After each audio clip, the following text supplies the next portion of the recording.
many of us are competitive by nature. Man, it's hard for me, dude. So how do you I'm manage super competitive, that? man. How do you manage that and stay focused? Because you're competing with yourself, you know? Like, as cliche as that is, like, everybody that you see and that influences you is definitely supposed to spark, like, more fire. At least it does for me. I'm like, yo, whatever they are, they could be way younger than me, they can be way older than me, different ethnicities from different parts of the globe, wherever. Like, something's gonna influence my creativity, you know. I hope that does that for you guys too.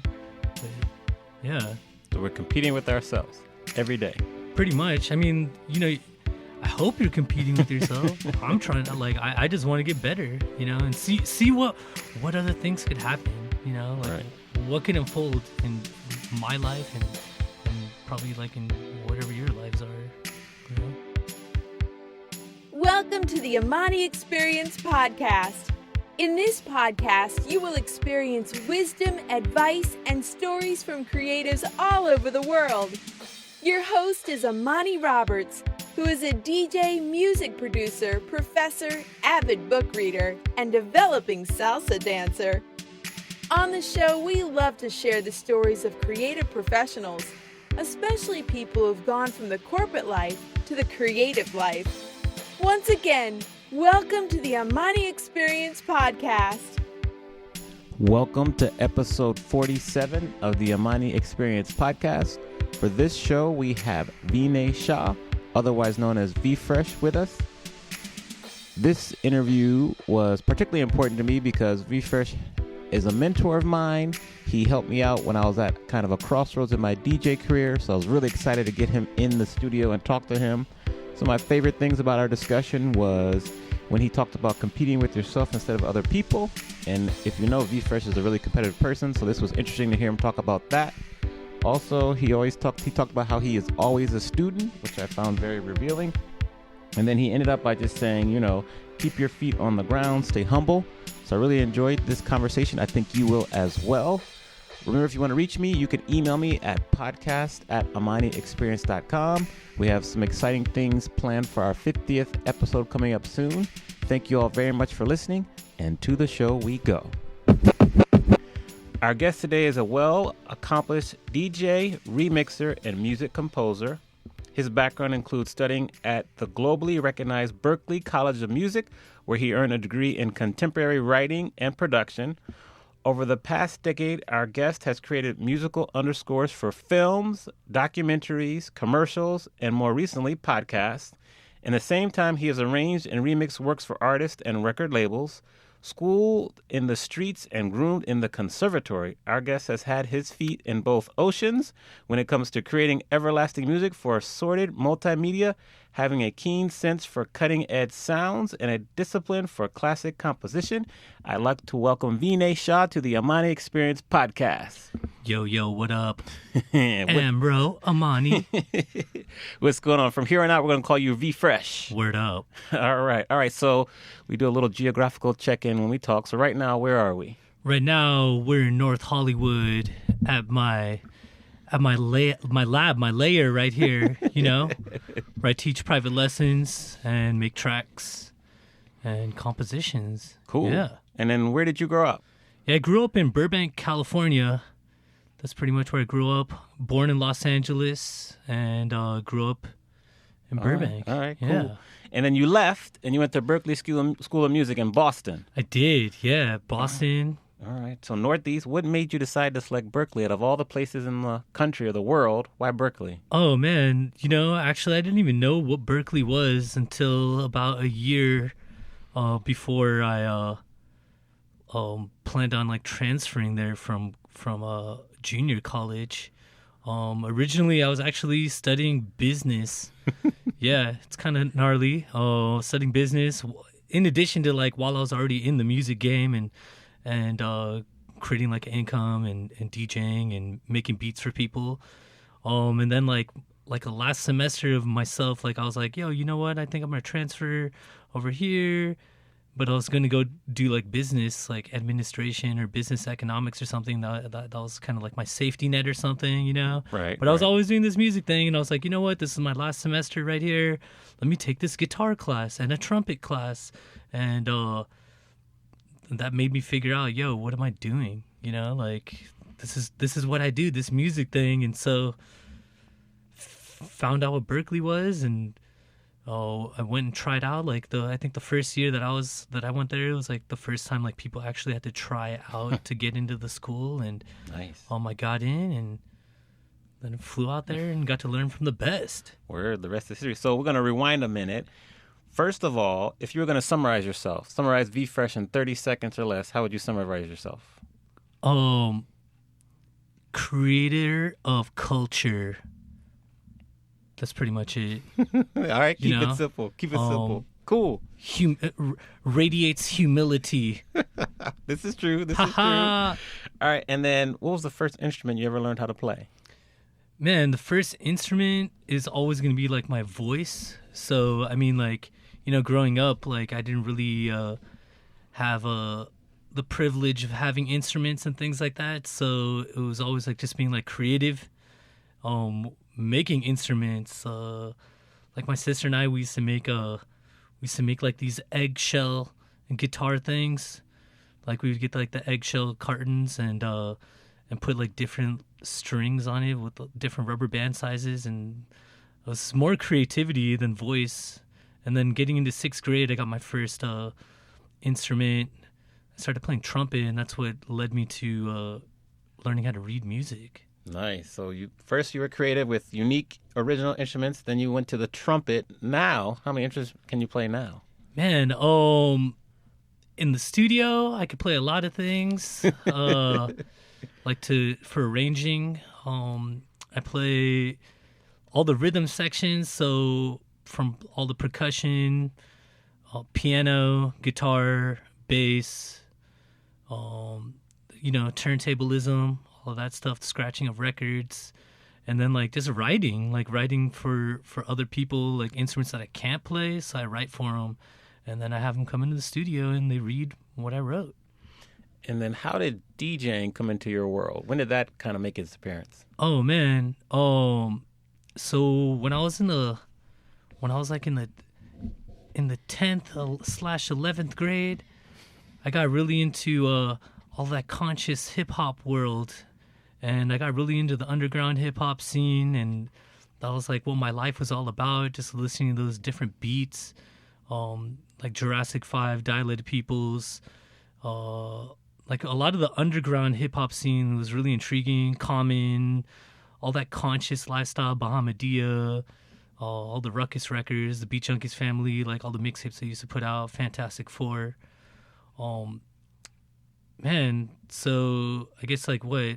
I bussed tables 11th grade to senior year, and I bought turntables. That's what I did. I bussed tables, then I bought tables, and then no turning back. Yeah. That's pretty much it, man. Here we are almost 18, 20 years later. Yeah, man. Still going strong. So fun fact is you have performed with Wyclef Jean, Mixmaster Mike from the Beastie Boys, and Phillip Bailey. That's true. It's true. Tell me about Phillip Bailey and performing with Phillip Bailey. Oh man, this man is ultimate mastermind. This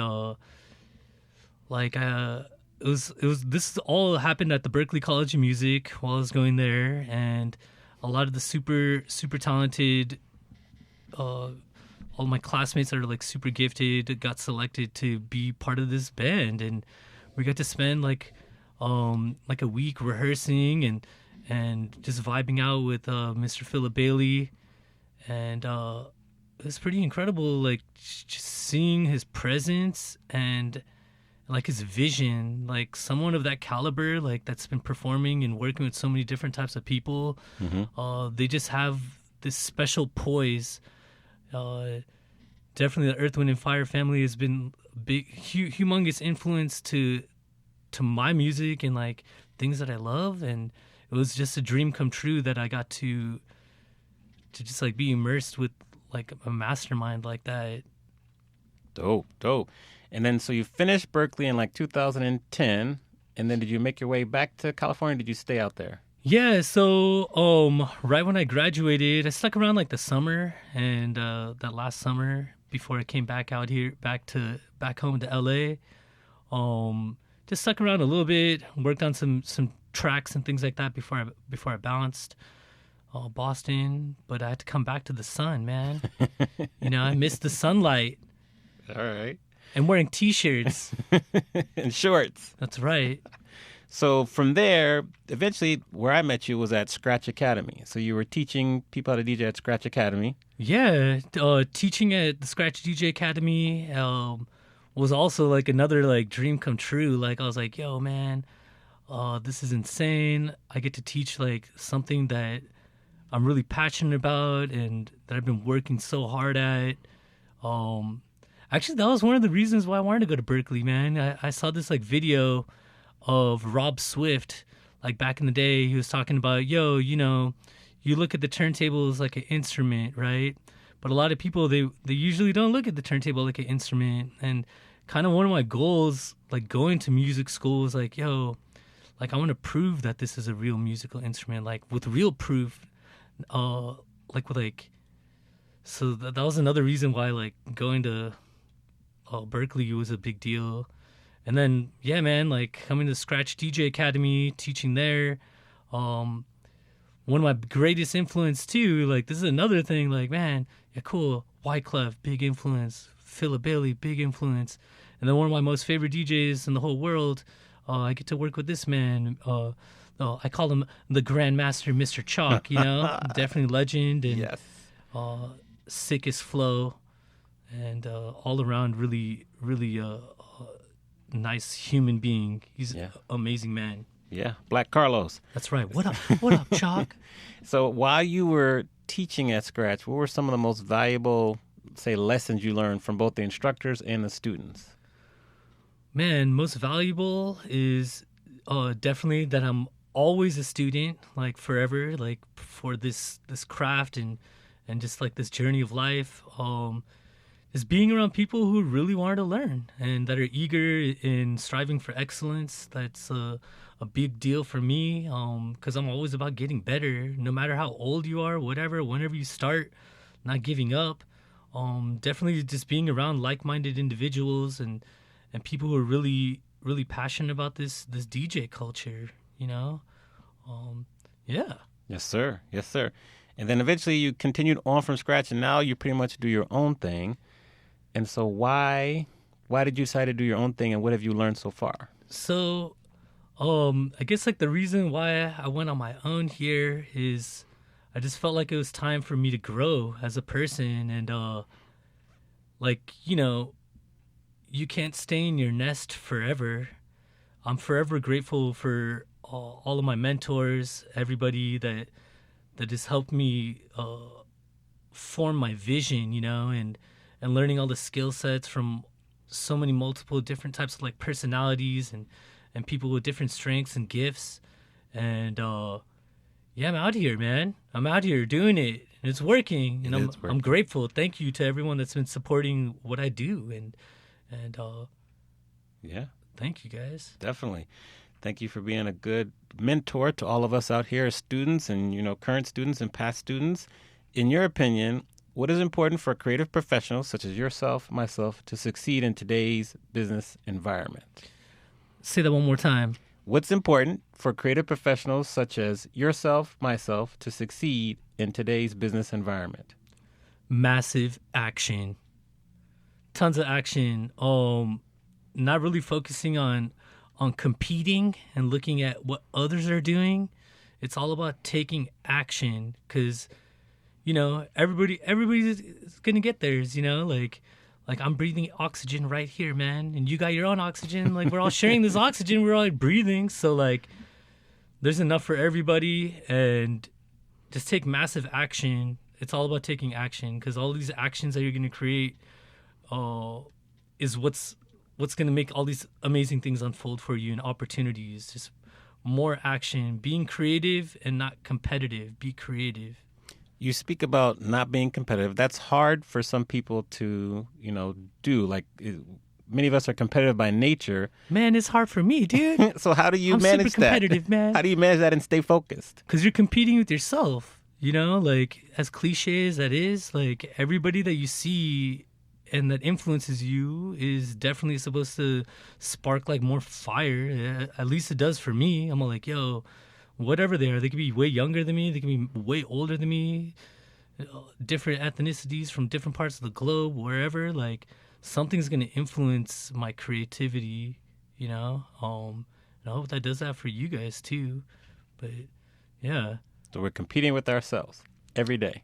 Pretty much. I mean, you know, I hope you're competing with yourself. I'm trying to, like, I just want to get better, you know, and see what other things could happen, you know, like Right. what can unfold in my life and probably like in whatever your lives are, you know.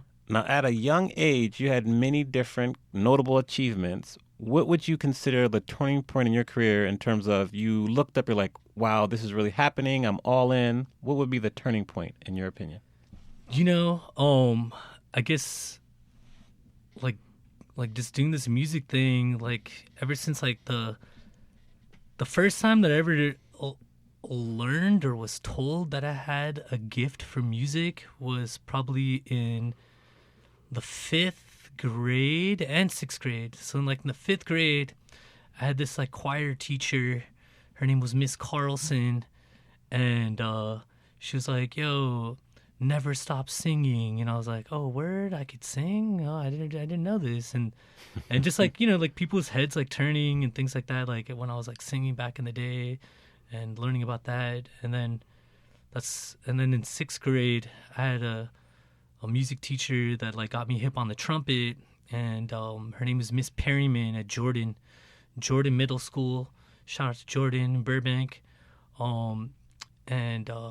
She actually told my mom, she's like, yo, like, you should put your son in this and that, and he's got this music thing. I think it could work, you know. So that was definitely when I realized, yo, I have something, you know, the gods or the universe or whatever like gifted me this thing.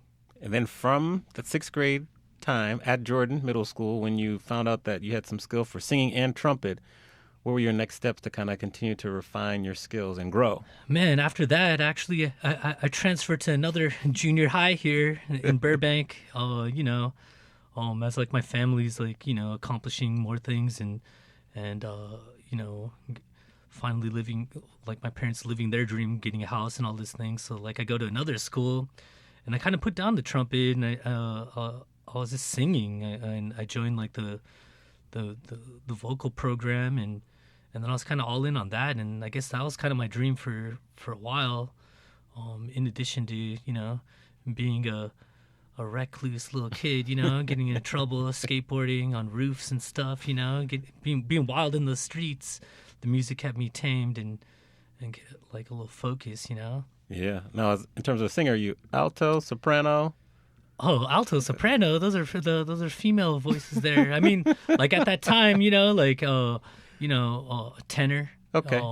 But I got that bass too, you know, my Barry White. Yes. So, yeah, I got a pretty big range. Yeah, definitely need to practice put in that work. For sure.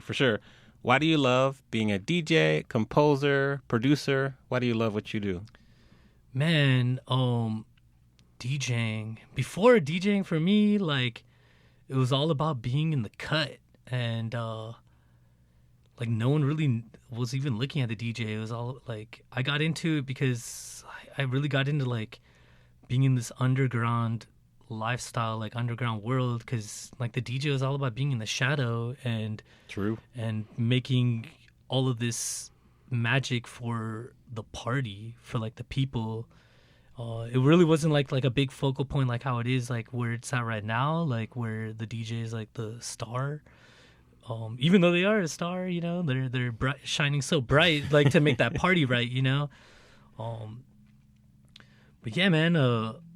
I guess like the first time, I thought DJing was super easy. I thought it was fade up, fade down, next track. You know, that's what I saw. And the first time I heard like people blending, I heard like, I heard Mr. Chalk on the lunch, old school lunch jams on like Power 106. Yes, sir. I was like, yo, what is going on right now? Like this song and that song at the same time? That's possible? How are they doing this? And it was a mystery. And then, little by little, I started unlocking it and figuring it out. And I love it very much. Right. So for learning DJing, did you go to like any classes, or you pretty much were self-taught? How did you get better? Yeah, definitely self-taught on the DJ side. I didn't really even have that many friends that DJ. I had one friend like that was into it also. My friend Trevor. Shout out to Vanilla T, aka old school DJ Hey Arnold.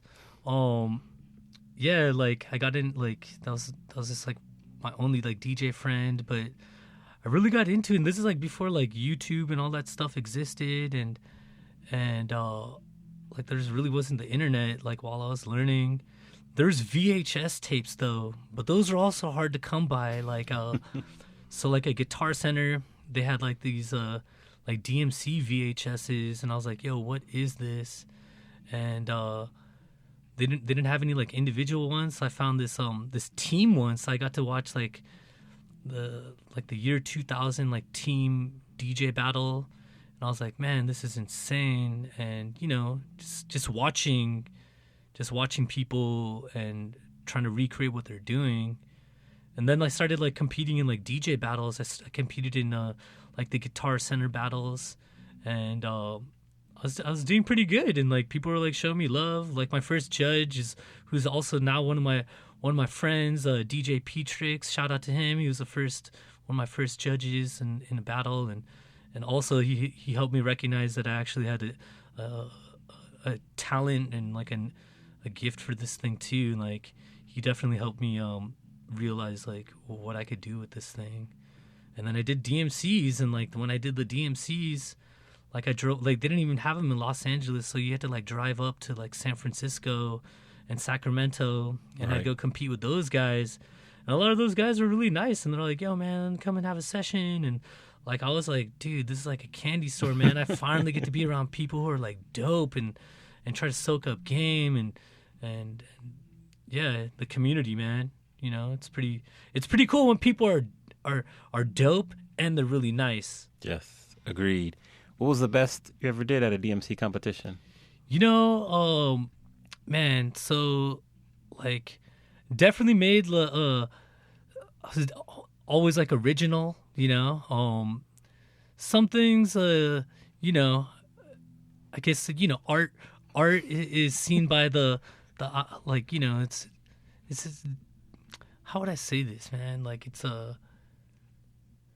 everybody views art different, right? So I did good. People know who I am, so that's cool. You know what I mean? Technically and like creative wise, like I definitely made clients and got gigs and things like that. And my career is where it is. But yeah, sometimes competitions are what they are. You know what I mean? This is true. I sincerely don't always think the best person always wins. You know what I mean? And I don't even know what that even measures to, right? What is the best? Also, yeah, everybody's got like different things. Like so, yeah. I guess even like after competing, like this DJ thing for me, it became about like, yo, how many people could I like affect, like in a positive way, or like heal, or like at a show, or like how can I inspire someone? That's what it came down to. Love it. On the flip side, what is something that scares you? Oh man, so like something that scares me is not unlocking my most highest potential throughout my lifetime. And what do you do day to day to make sure that doesn't happen? Consistency, I mean, I'm a human being, so like things get in the way.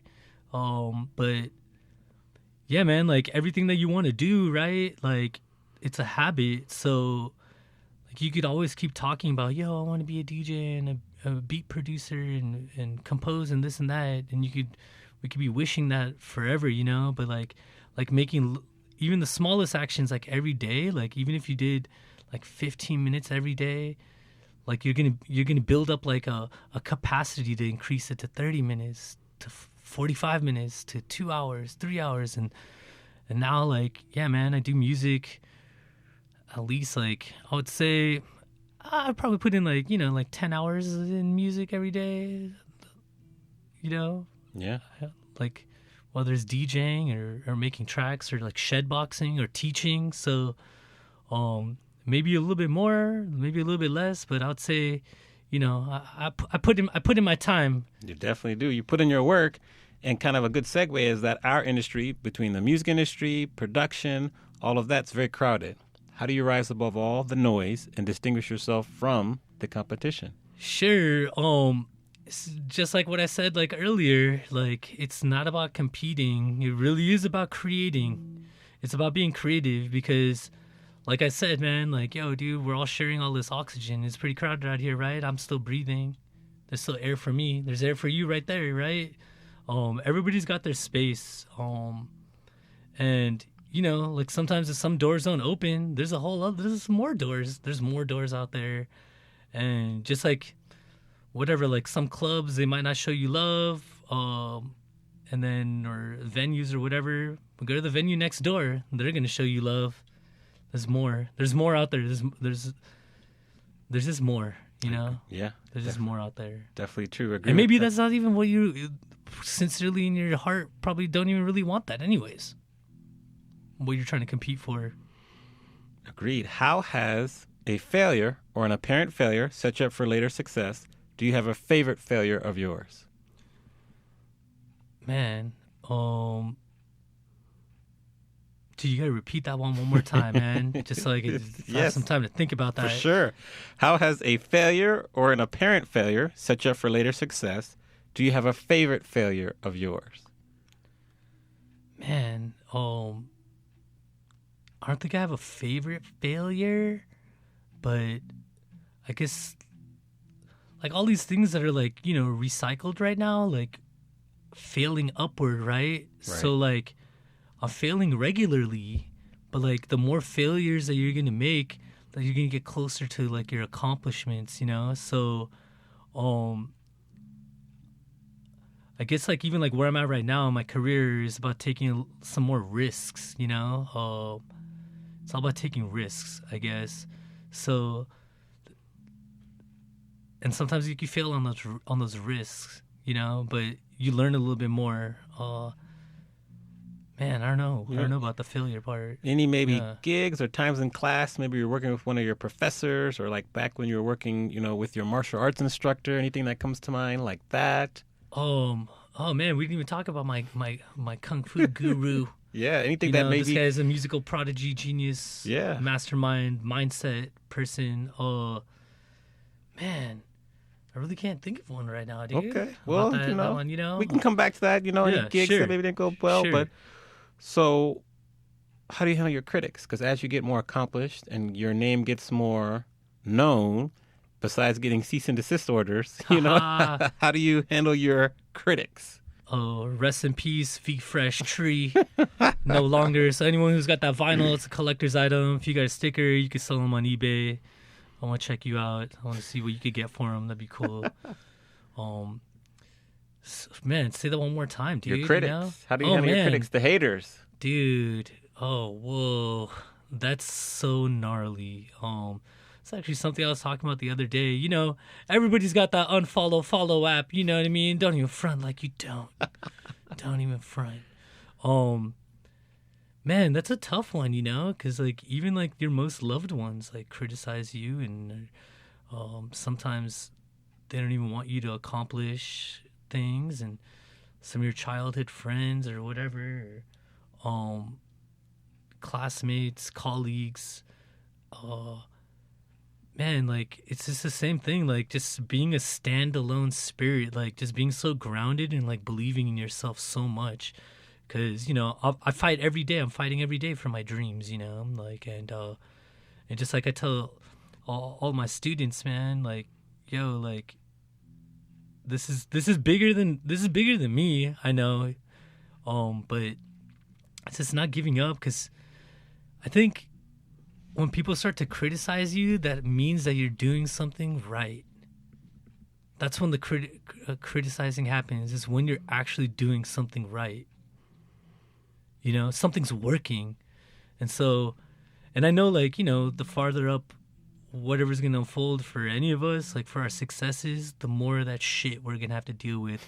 So you could bleep that out. Boop. More of that boop we're going to have to deal with, you know, by taking more responsibility, right? Because the more responsible we become, even for our art, our craft, our business, the more of that stuff we're going to have to, we're going to be encountering, you know. But just being prepared and knowing what you want ahead of time.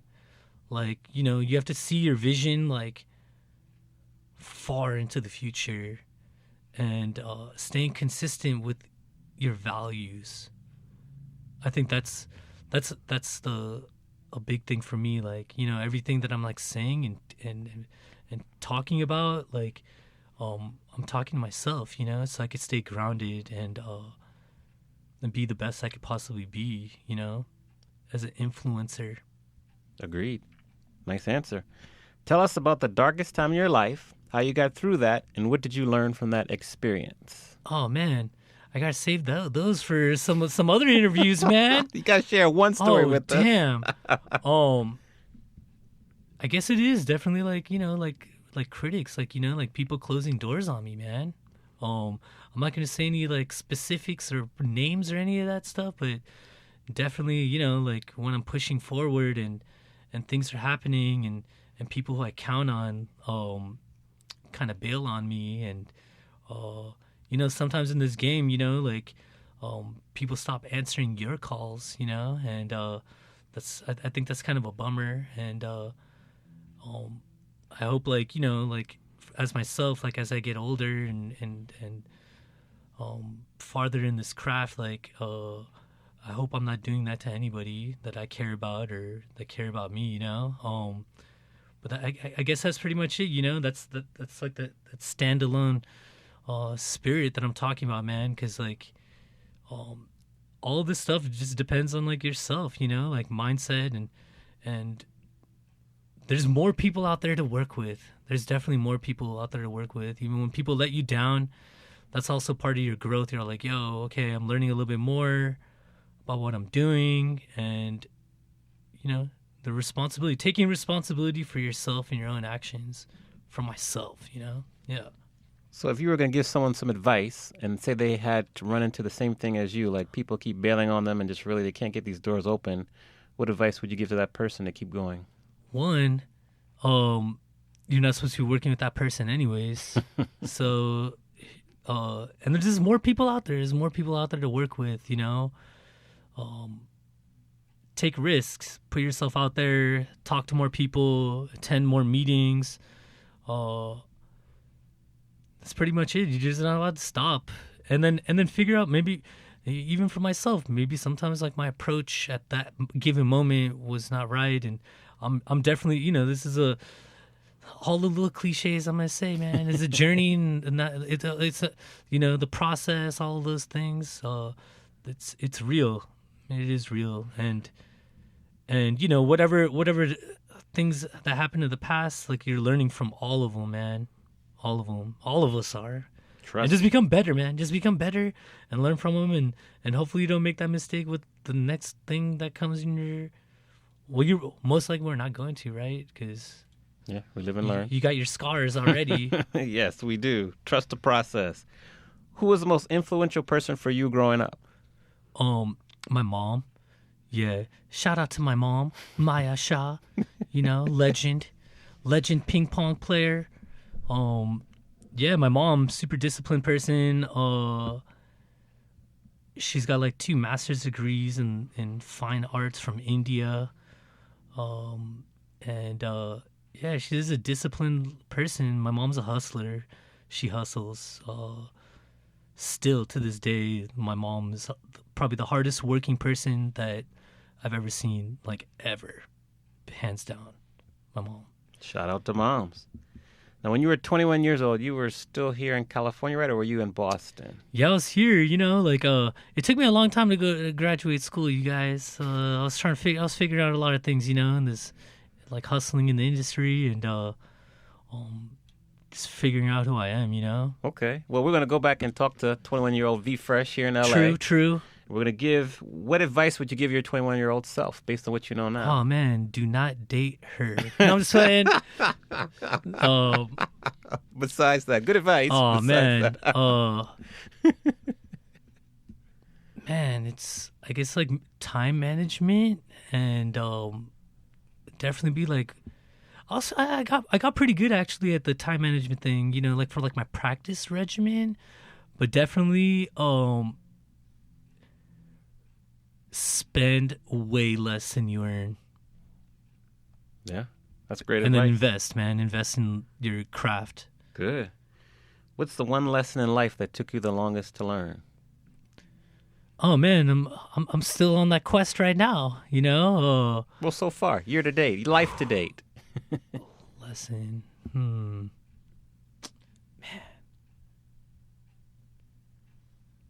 I guess like, you know, family. Yeah, your family's got your back. That's the biggest lesson. Cool. Family. Be super tight. Make time for your family. Cousins, sisters, uncles, aunts, mom, dad. Because they're looking at you. They're all looking at you, you know, and especially like in being a creative entrepreneur person, like, you know, everybody's already taking risks and everyone's all, you know, they don't understand what we're doing, you know, but yeah, great lesson. Now, every great person has a sentence. What is your sentence? For example, my sentence would be, I love to help people unlock their creativity by teaching them how to DJ. What is your sentence? So elaborate a little bit more on like, what is your sentence, you know, like something that gets me hyped like every morning, or like, it can or be a sentence that like I'm gifting someone something, or like, or what do you mean? It could be however you want to define it. It could be something that people say, you know, like your tagline, like, this is me, you know, or it could be something that you gets hype in the morning. It could be however you interpret it. Man, good hard work, you know. That's what like kung fu means. I learned this from my one of my greatest mentors, also Premier Grandmaster Don Barrett. Shout out to you. Many thanks for all the lessons. That's pretty much it, man. Good hard work, dude. Good hard work and never giving up. Amen. There you go. 2 good sentences in one. Love it. What is one new habit that you've added to your daily routine in the past year or so that has been most beneficial?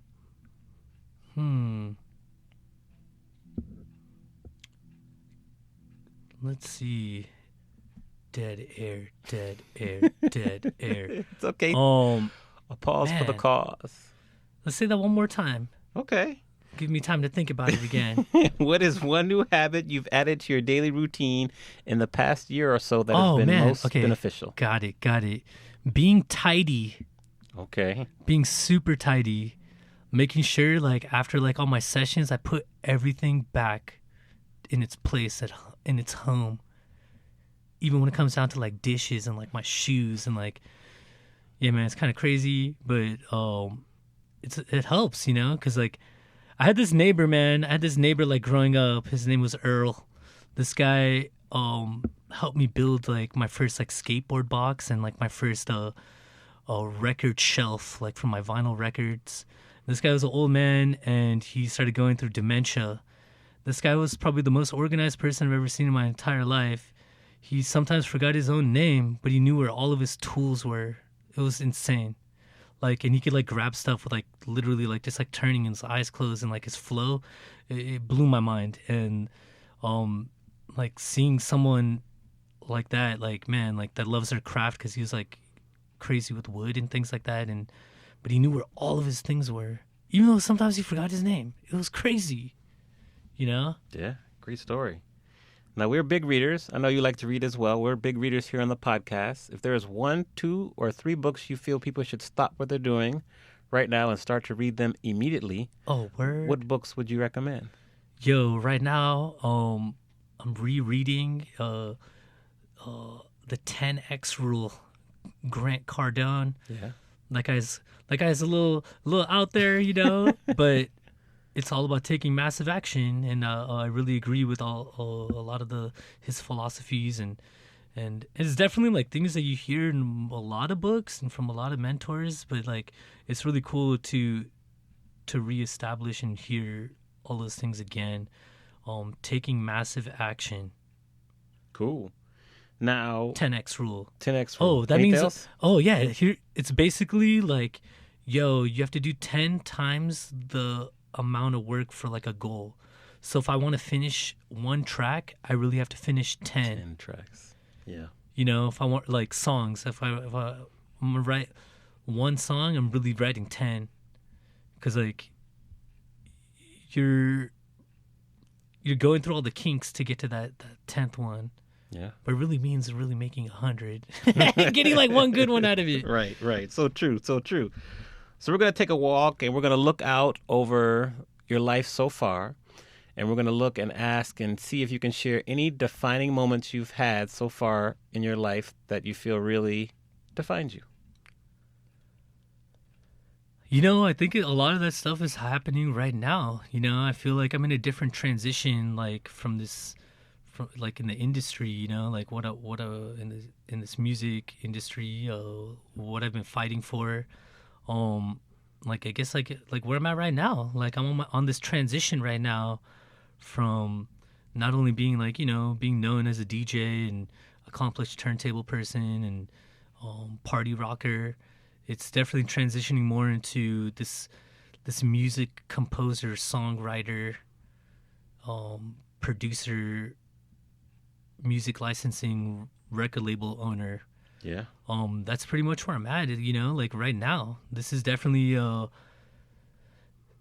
those risks, man. I'm taking these risks. I'm out here.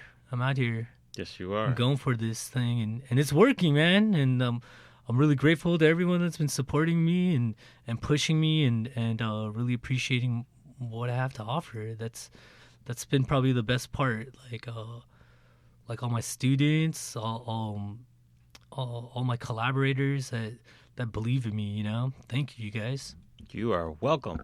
Tell people how they can find you online. Where do you live in the social media world? Yo, I'm most active on my Instagram at VFresh Music on the Instagram. From there, like you can find all the links to where, like when I'm dropping like a new mixtape or wherever I'm DJing or if I produce something. That's where I'm most active. I know we have so many handles, but that's where I live. I'm right there, Instagram at VFresh Music. Cool. We'll add it to the show links. Now you're familiar with baseball, so say you're walking up to bat and they're playing your walk-up song as you're getting ready to hit. What song is playing for you? Oh, word? Man, that might change for me like every... Give me a couple. Every game, man. Give me a couple right Dang. now. Whoa. Dude, I like this beat right now. It's called Bruce Lee by Illmind. Good. I'd probably play that. It's like some underground. It's some boom trap, blap life. Good. I like that beat. That gets me super hype. What else? It's hyping me up right now. Oh, I like this other track right now. It's by oh man, what is it called right now? It's called Fly Kicks. It's gonna be on my next mixtape. I think it's a AC Slater and Wax motif. It's on like some house style music, EDM life. Nice. All right. Man, what else on the classic tip though? If I got some like funk, oh man, what is that one? Knucklehead, Grover Washington. Ooh, yes. Yeah. We love Grover. Yeah, shout out to Grover We Washington. love Grover. That Knucklehead track, man, it goes Knucklehead. Nice. Good 3 choices. We'll add those in the show notes. Now, you have seen the evolution of DJing from being in the shadows, as you said, to now being the center of attention, the center stage. What are your thoughts on how DJ has evolved, and where do you see it going in the future? Like right now, just like anything, like when like the internet like blew up everything, where the knowledge base for people to get good at stuff really quickly has come. So a lot of information that was just like hidden and technical facility, like, you know, having like schools and things like that where people are be able to groom technical facility, like postures and hand technique and being relaxed. Like, it's becoming more of an instrument, just like how you would approach guitar or piano with how your hands should be placed, how you should be sitting, how you should be standing, like to get like the most technical stuff out of the way. So I guess like technically we're at an incredible place right now. However, I sometimes feel just because we have the access to all this technical facility, now that everybody's already got to this place where everybody's maxed out. Everybody's technical stats are maxed out. Everyone. If you put in that hard work, just like that insanity workout, like, yo, you do these every day, you do all these exercises, everybody's going to get fit, you eat like this, you do this machine, right? But sometimes, even for myself, like as a DJ and a practitioner of this music practice, like, you know, tapping into that magic, man, that's something that like I don't think anybody could ever show you or teach you. So that's like even something that I dig for, like, you know, like when I'm making these beats, because sometimes this stuff gets like super technical and I'm guilty of it too, you know, but like really tapping into the magic, you know, like where it's going in the future, like, man, like music, like in the 17th century, man, like still people are trying to play, even in the 16th century, like people are still trying to like master like some Bach music, some Mozart and Beethoven and even all the classical ethnic things, you know, all the different rags. So like technically,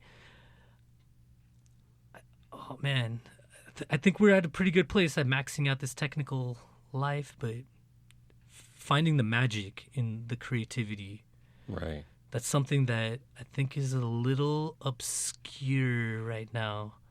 It's really finding magic. And when you say finding the magic, you mean like what, for example? It's like, you know, because like what's been like advertised like so hardcore to all of us is like, yo, like everybody's trying to live this fast life, being famous and this and that and blah, blah, blah, having this many followers and this, you know, like living for all these, that, you know, and like, I mean, that's like in our culture and stuff, you know, but like the magic, like that, like makes people like cry, man. Like you touch someone so much that they're like, oh shit.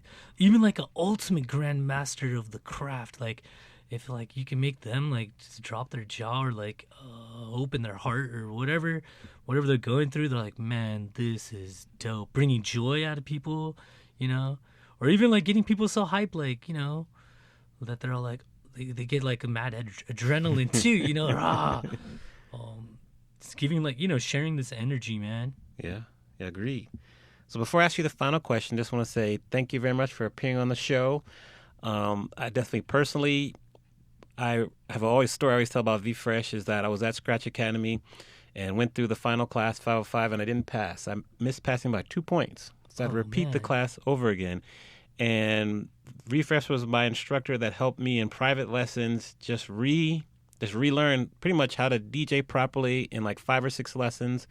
And then the next time I passed the class, I was like had one of the highest scores ever. So thank you for that. Thank you for continuing to being a teacher to me even to this day. And I'm just in debt to you by so much. And so I really enjoy working with you. And so I'm excited I got you on the podcast. And I always let our guests kind of leave the show with any last minute words of wisdom. So I'll say just thanks again. I appreciate you being in my circle and look forward to what we're going to do in the future. And what is some last minute words of wisdom or advice you have for the people?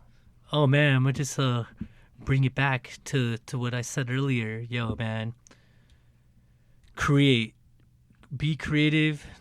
You know, the competition's always going to be there, but just keep creating. Never stop. Laugh at your mistakes and practice harder, you know? Protect yourself. Like Grandmaster Chalk says, keep your feet on the ground, you know, because man, everybody's out here, you know. If you want your dreams, you know, fight for them, make new friends, never give up. And there's there's more out there. This world, there's something isn't working out here, you guys, like, or down the street from you. There's another door. Just keep knocking on doors, and you can find your tribe. Yes, sir. Preach. Thank you. Thank you. Peace. Thank you for listening to the Amani Experience podcast. You can check out the show notes on amaniexperience.com/podcast. Please remember to leave us a review on the platform you are listening on, and share this podcast with anyone who you feel would benefit from listening. See you soon on our next episode.